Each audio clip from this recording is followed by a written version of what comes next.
High বন্ধুরা, আমি এখন মাসির বাড়িতে এসেছি মুর্শিদাবাদে।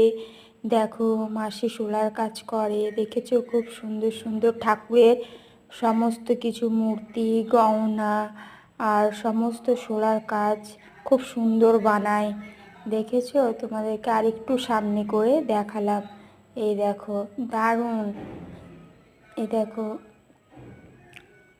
এই দেখো ভাগ্নি। আর এই যে ওপরে যে সমস্ত শোলা রাখা আছে, এই শোলা দিয়ে সমস্ত শোলার কাজ করা হয়। ঠাকুরের মুকুট, তারপরে আবার হচ্ছে গহনা।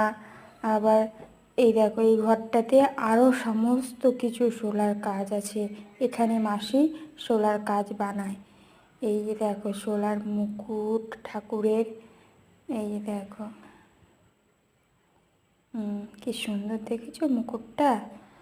আর এই যে কিছু কিছু এই সাইডেও বানানো আছে। এই দেখো, আরও দারুণ দারুণ সব জিনিস বানায় এটা মাসি। খুব সুন্দর হাতের কাজ। দেখেছো, আমিও দেখলাম, তোমাদের সঙ্গে শেয়ার করলাম। কেমন হয়েছে কমেন্ট করে জানাবে। টাটা, বাই বাই বন্ধুরা।